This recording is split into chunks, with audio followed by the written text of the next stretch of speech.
Thank you sir कि आपने special mention category में मुझे बोलने का मौका दिया। सर, हवाई यात्रियों की एक शिकायत रही है कि एयरपोर्ट्स पर खाने पीने की चीजें बेहद महंगी मिलती हैं। एक साधारण सी पानी की बोतल जो 20 रुपए की बाजार में मिलती है, वो एयरपोर्ट के भीतर जाकर फूड आउटलेट पे 100 रुपए की मिलती है। आज यात्री जो इंतजार कर रहे हैं अपनी फ्लाइट का, वो पानी पीकर पेट भर रहा है कि कहीं 250 रुपए की चाय और 350 रुपए का समोसा ना खरीदना पड़ जाए।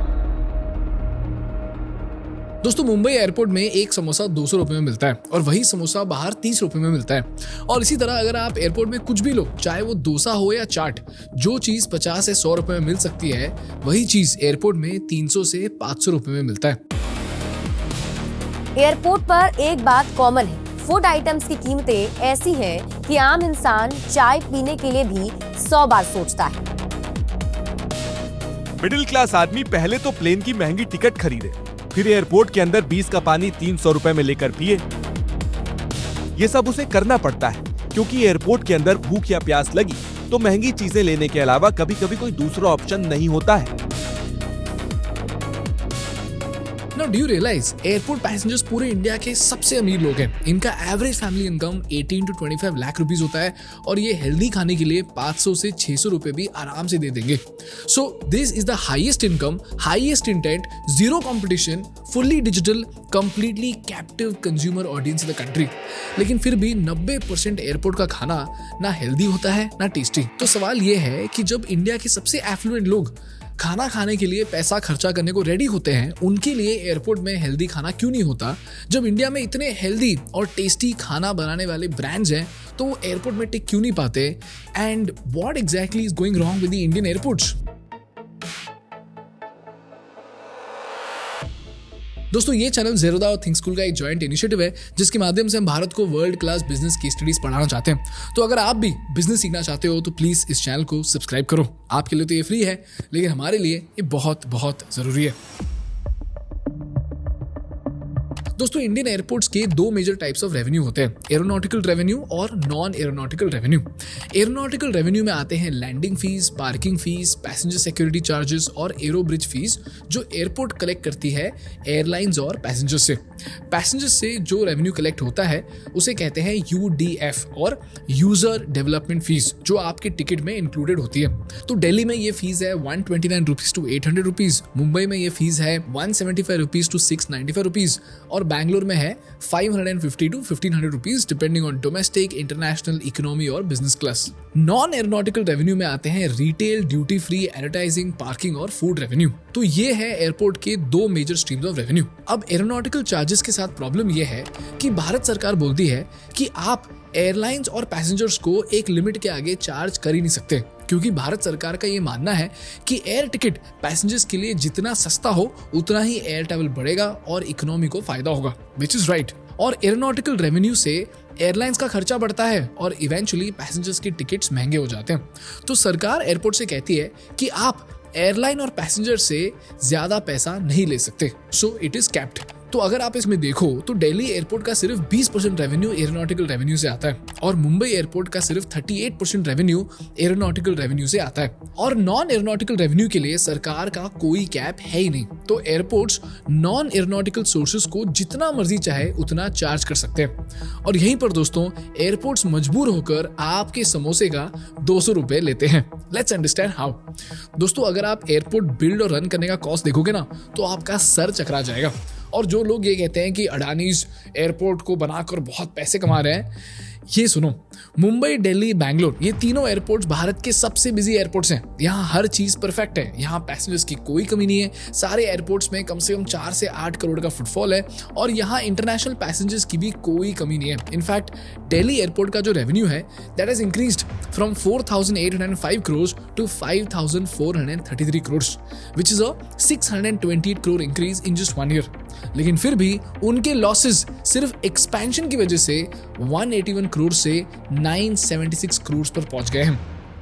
और ये देखो, जो लोन जीएमआर ने लिया था उस लोन की इंटरेस्ट में उन्हें 1687 करोड़ भरने पड़ते हैं. Similarly, the Mumbai airport incurred a loss of 37 crores last year and before that it was incurring a loss of 608 crores. और सिर्फ बैंगलोर एयरपोर्ट ही एक ऐसा एयरपोर्ट है इन तीनों एयरपोर्ट्स में जिसने FY25 में 510 करोड़ का प्रॉफिट कमाया और वो भी 16 सालों के लॉसेस के बाद. तो अब सवाल ये है कि ये 5433 करोड़ जाते कहाँ हैं? पहले तो दिल्ली एयरपोर्ट को 46% ऑफ रेवेन्यू देना पड़ता है गवर्नमेंट को, तो इसमें से 2499 करोड़ तो गया सरकार के पास. फिर total operational expense which include staff, utility, energy, repairs and security, all of it cost 1485 crore. EBITDA comes to 1453 crores and depreciation is 742 crores. लेकिन यहाँ पर आता है इंटरेस्ट और सिर्फ FY25 में दिल्ली एयरपोर्ट को 1687 करोड़ देने पड़े, वो भी सिर्फ इंटरेस्ट में, जिसके बाद दिल्ली एयरपोर्ट को 976 करोड़ का लॉस हुआ. तो आप समझ रहे हो अब दिल्ली एयरपोर्ट को कहीं से तो 976 करोड़ रिकवर करने पड़ेंगे and that too only to break even. और ये पैसा ना वो एयरलाइन से ले सकते हैं ना डायरेक्टली पैसेंजर से.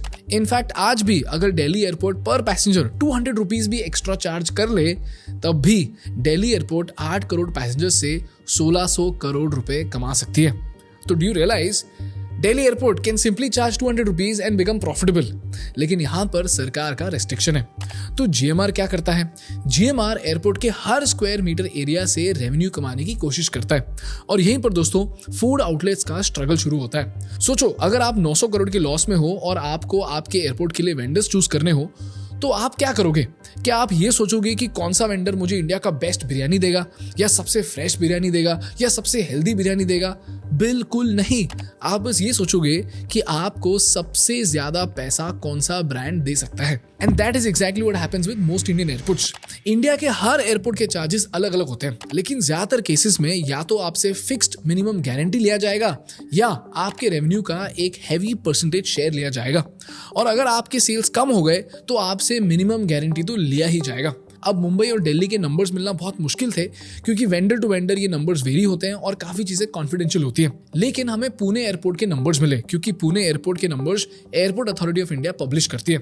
इसमें लिखा है कि आपको पहले तो F&B के लिए मिनिमम गारंटी फी देनी पड़ेगी which is 21.07 rupees per domestic passenger. It's not पर कस्टमर, इट्स पर डोमेस्टिक पैसेंजर. इसको बोलते हैं कोटेड मिनिमम गारंटी. अब चलो एयरपोर्ट अथॉरिटी ऑफ इंडिया के टेंडर्स के साथ एक सिंपल कैलकुलेशन करते हैं. पुणे एयरपोर्ट में ये बिडिंग हुई ऑलमोस्ट 13,000 स्क्वायर फीट के स्पेस के लिए जिसका मिनिमम गारंटी था 21.07 रुपीज पर पैसेंजर. और ये जो 13,000 स्क्वायर फीट का स्पेस है इसको लेता है मास्टर कंसेशनियर जो आगे जाके फूड आउटलेट्स को सबलेट करता है. देखो पुणे एयरपोर्ट में FY23-24 में टोटल डोमेस्टिक पैसेंजर्स थे 90,89,789. इंटरनेशनल पैसेंजर्स थे 1.68 लाख. तो F&B का मिनिमम गारंटी हुआ 19.15 करोड़ और इंटरनेशनल पैसेंजर्स का हुआ 0.71 करोड़.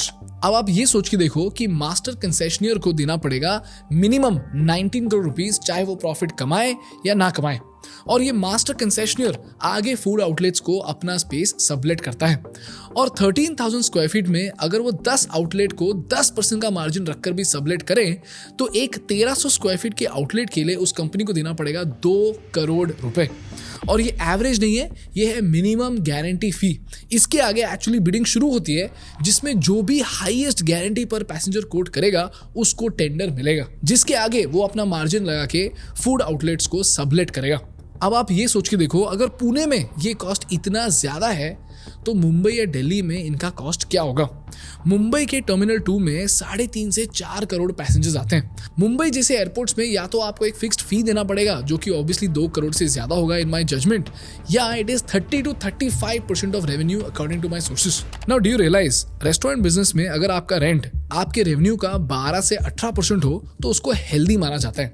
20% के आगे डेंजर जोन होता है और 30% के आगे डेथ जोन माना जाता है. लेकिन एयरपोर्ट में आपका रेंट 30 से 35% से शुरू होता है which is absolutely exorbitant. But even then if you do the math for a rent of 2 crore rupees in Pune, here's what it looks like. अगर पुणे जैसे एयरपोर्ट पे आपका एवरेज समोसा 200 रुपए का हो तो आपको दिन के 270 समोसे बेचने पड़ेंगे just to recover the rent of 2 crore rupees. और अगर आपका एवरेज ऑर्डर वैल्यू 500 रुपए भी हो तब भी आपको दिन के 110 प्रोडक्ट बेचने पड़ेंगे ओनली टू पे रेंट। और अगर आपका एवरेज ऑर्डर वैल्यू 500 रुपीज है विद अ मार्जिन ऑफ 15%, तो आपको दिन के 1300 प्रोडक्ट्स बेचने पड़ेंगे only to make a 1 crore rupee profit per year, and that too in Pune. अब आप मुझे बताओ, अगर आपको इतना भारी रेंटल भरना पड़े तो आप क्या करोगे? आप हर चीज को ओवरप्राइस करोगे, क्वालिटी को डिग्रेड करोगे, प्रिजर्वेटिव से शेल्फ लाइफ बढ़ाओगे, पैकेज्ड गुड्स रखोगे ना कि फ्रेश गुड्स, और जितना हो सके उतना मार्जिन एक्सट्रैक्ट करोगे, क्योंकि यहाँ फेल होने का कॉस्ट है करोड़ों का नुकसान, and that is the reason why your samosas are costly. अब इसका मॉरल ऑफ द स्टोरी क्या है? इसका मॉरल ऑफ द स्टोरी ये है कि एयरपोर्ट में बिजनेस करना जितना मुश्किल है उतना ही बड़ा ये एक अपॉर्चुनिटी भी है। आज भी ज्यादातर एयरपोर्ट्स में मैकडॉनल्ड्स और बर्गर किंग ही चलते हैं। क्यों? क्योंकि they have cracked the code to efficiency. और जब मैंने अपने दोस्तों से पूछा कि वो एयरपोर्ट पर अपना रिटेल स्टोर क्यों लगाते हैं, तो उन्होंने बोला कि airport has the most valuable audience in the country. तो अगर आपने वहां के ऑडियंस को इंप्रेस कर दिया तो वही कस्टमर आपसे आगे जाके खरीदता रहेगा। तो एयरपोर्ट के स्टोर को एड स्पेंड की तरह देखा जाता है and not as a store. So if you can crack the code to efficiency, the airport could become a valuable customer acquisition channel for your brand. This is the story of airports and costly samosas. That's all from my side today, guys. If you learned something valuable from this case study, please hit the like button to make YouTube ever happy. And for more such business case studies, please subscribe to our channel. Thank you so much for watching. I will see you in the next one. Bye bye.